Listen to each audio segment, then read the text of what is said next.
अपनी वर्तमान अप्रिय अवस्था से मुक्त होना चाहते हो तो अपनी मानसिक निर्बलता को दूर करो। मजबूत मनस्थिति के साथ ही परिवर्तनशील निर्णय लिए जा सकते हैं। दूसरों को नियंत्रित करने वाला शक्तिशाली हो सकता है, लेकिन स्वयं को नियंत्रित करने वाला उससे भी अधिक शक्तिशाली होता है। जो आप पाना चाहते हैं वह मांगने से नहीं मिलेगा, आपको उसके लायक बनना होगा। उस मनुष्य की ताकत का कोई मुकाबला नहीं कर सकता जिसके पास सब्र की ताकत हो। गलत लोग की हार उसी वक्त तय हो जाती है जब सही लोग अपने आप चुप हो जाते हैं। यह आवश्यक नहीं कि हर स्थान पर हम उत्तर दें। कुछ बातें हमें ईश्वर के ऊपर छोड़ देना चाहिए, क्योंकि जब ईश्वर उत्तर देता है तो सारा संसार मौन होकर सुनता है। जिंदगी को जंगल के उस पेड़ की तरह बनाओ जो हर परिस्थिति में मस्ती से झूमता रहे। आप तब तक कभी नहीं समझ पाएंगे कि आपने किसी को क्या नुकसान पहुंचाया जब तक कि आपके साथ वही व्यवहार किया नहीं जाता। इसी को कर्म कहते हैं। जब कोई हाथ और साथ दोनों ही छोड़ देता है तब कुदरत कोई ना कोई उंगली पकड़ने वाला भेज देता है। उसी का नाम कान्हा है। परिवर्तन ही प्रकृति का नियम है। इसीलिए जो पीछे छूट गया उसका शोक मनाने की जगह जो आपके पास है उसका आनंद उठाना सीखिए। किसी से किसी भी तरह की प्रतिस्पर्धा की आवश्यकता नहीं है। आप स्वयं में जैसे हैं एकदम सही है। स्वयं को स्वीकारिए। जीवन मिलना भाग्य की बात है, मृत्यु होना समय की बात है। परंतु मृत्यु के बाद भी लोगों के हृदय में जीवित रहना ये तो कर्मों की बात है। आपकी उपस्थिति से कोई व्यक्ति स्वयं के दुख भूल जाए तो यही आपकी उपस्थिति का महत्व है। प्रसन्नता की अभिव्यक्ति कहीं भी की जा सकती है, परंतु पीड़ा को अभिव्यक्त करने के लिए कोई खास अपना चाहिए होता है। भगवान से प्यार और इंसान से प्यार में क्या फर्क है? इंसान से प्यार करने पर वह हमारी कमजोरी बन जाता है और भगवान से प्यार करने पर वह हमारी ताकत बन जाता है। बांसुरी न स्वर्ण की होती है न रत्न की, परंतु इनके स्वर हर किसी के मन को अपनी ओर खींच लेते हैं। वैसे ही जब मनुष्य के वाणी और कर्म सुंदर हो तो उसे बाहरी बनावट की आवश्यकता नहीं, बांसुरी की तरह वो भी ईश्वर को प्रिय होते हैं।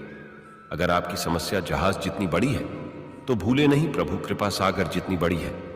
प्रसन्नता के लिए बहुत कुछ एकत्र करना पड़ता है, ऐसा हम समझते हैं, किंतु वास्तविकता में प्रसन्नता के लिए बहुत कुछ छोड़ना पड़ता है, ऐसा अनुभव कहता है।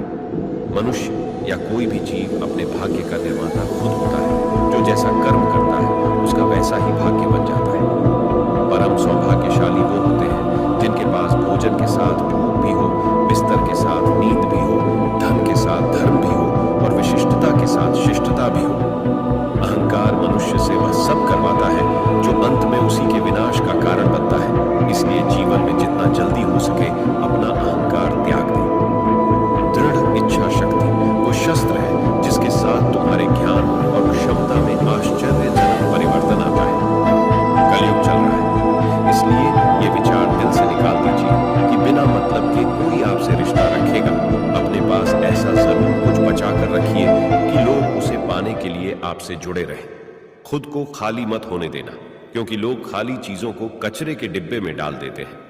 ज्यादा खुश होने पर और ज्यादा दुखी होने पर निर्णय नहीं लेना चाहिए, क्योंकि यह दोनों परिस्थितियां आपको सही निर्णय नहीं लेने देती हैं। जो आपसे जलते हैं उनसे घृणा मत कीजिए, क्योंकि यही तो वो लोग हैं जो ये स्वीकार कर चुके हैं कि आप उनसे बेहतर हैं। किसी को डर है कि भगवान देख रहे हैं और किसी को विश्वास है कि भगवान देख रहे हैं। जो व्यक्ति स्पष्ट साफ सीधी बात करता है उसकी वाणी तीव्र एवं कठोर होती जरूर है, लेकिन ऐसा व्यक्ति कभी किसी से छल नहीं करता। आंख में पड़ा हुआ तिनका, पैर में चुभा हुआ और रुई में दबी हुई आग से भी ज्यादा भयानक है हृदय में छुपा हुआ कपट। न डर न अहंकार न कोई ठौर ठिकाना। माटी था मैं माटी ही हूं और फिर माटी हो जाना। हमें अपनी गलतियों की सजा तुरंत भले ही न मिले, पर समय के साथ कभी न कभी मिलती जरूर है। जिंदगी को हमेशा मुस्कुरा कर गुजारो, क्योंकि आप नहीं जानते ये कितनी बाकी है।